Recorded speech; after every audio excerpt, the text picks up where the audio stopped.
Bonjour, j'espère que vous allez bien. Je vais me présenter. Je m'appelle Claudine Parent. Je suis éducatrice spécialisée pour l'escalier éducation spécialisée et je fais aussi partie de l'équipe de gestion avec ma collègue ici, Jessica. Oui, mon nom c'est Jessica Loranger. Je suis aussi éducatrice spécialisée puis je suis la directrice de l'escalier éducation spécialisée.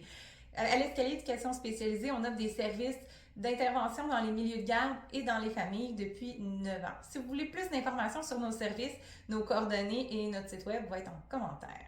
Yay! Puis là, dans le fond, c'est notre première vidéo qu'on fait ensemble. En tout cas, moi, pour ma part, je suis un peu nerveuse, mais je suis certaine que ça va bien aller. Dans le fond, on avait envie aujourd'hui de vous faire une vidéo pour vous expliquer un peu c'est quoi le rôle d'une éducatrice, éducatrice spécialisée en milieu de garde. Dans le fond, on a plusieurs rôles, mais on va vous donner un peu les grandes lignes sur ce qu'on fait là, en tant qu'éducateur, éducatrice en garderie. Tu peux y aller si tu veux. En premier lieu, c'est sûr que notre rôle, c'est d'accompagner les enfants à besoins particuliers dans leur quotidien. L'éducateur spécialisé est un intervenant qui intervient beaucoup dans le quotidien des enfants, dans leur moment de vie, donc directement en CPE, dans leur groupe ou à la maison. C'est une grosse partie de notre rôle. Oui, dans le fond, on va être là aussi pour offrir une stimulation un peu plus spécifique aux enfants, une stimulation qui va être plus soutenue parce qu'on est vraiment attitré à un enfant ayant des besoins particuliers. Puis, on va aller aussi appliquer les recommandations des différents professionnels. Donc, on va pouvoir préalablement avoir préparé nos interventions en fonction des recommandations des professionnels. Puis, on va aussi organiser des activités vraiment pour aller cibler des apprentissages, des objectifs pour travailler sur le développement moteur, langagier, cognitif, socio-affectif. Je dois en oublier quelques-uns probablement. Aussi l'autonomie chez l'enfant. Fait qu'à travers ses routines, son quotidien de la garderie, on va aller cibler des objectifs comme ça.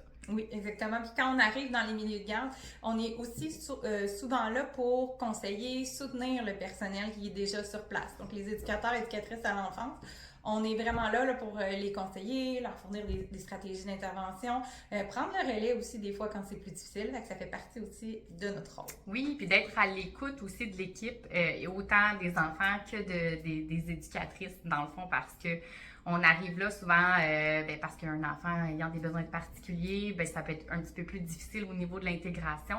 Donc, on doit être aussi à l'écoute des besoins de l'éducatrice, puis savoir comment on peut adapter soit des stratégies d'intervention, soit l'environnement, soit juste une organisation aussi à travers la routine. Donc, on va pouvoir observer, être une paire de yeux supplémentaires, aller observer, puis on va vraiment travailler en collaboration avec l'éducatrice en fait du groupe là, pour retrouver l'harmonie puis favoriser l'intégration de l'enfant ayant des besoins particuliers. Oui, c'est vraiment un travail d'équipe qu'on fait avec l'éducatrice là, du milieu de l'enfant.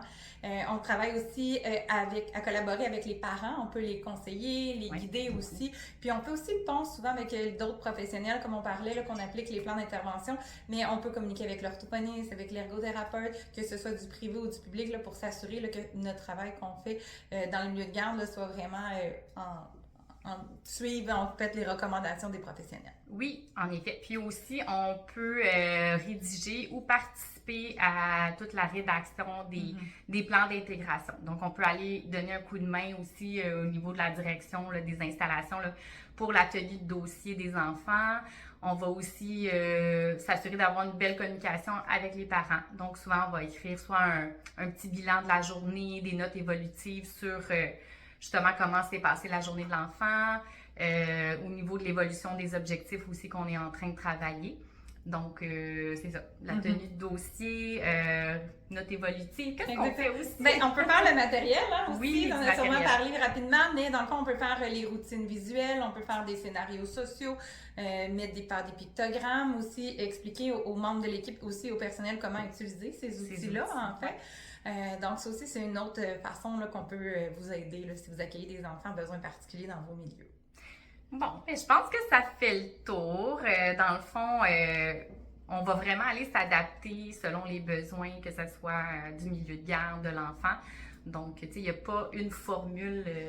Non, exactement. Dans certains milieux, on va vraiment suivre l'enfant dans son groupe. Dans d'autres milieux, on va faire des rencontres parfois individuelles. Des sous-groupes. Des sous-groupes. Et donc, c'est vraiment selon les besoins du milieu, les besoins de l'enfant, les recommandations du personnel, des professionnels et du personnel du milieu. Donc, on s'adapte. On est très... c'est une de nos qualités, ça, de s'adapter. Il faut être capable d'avoir une belle capacité d'adaptation.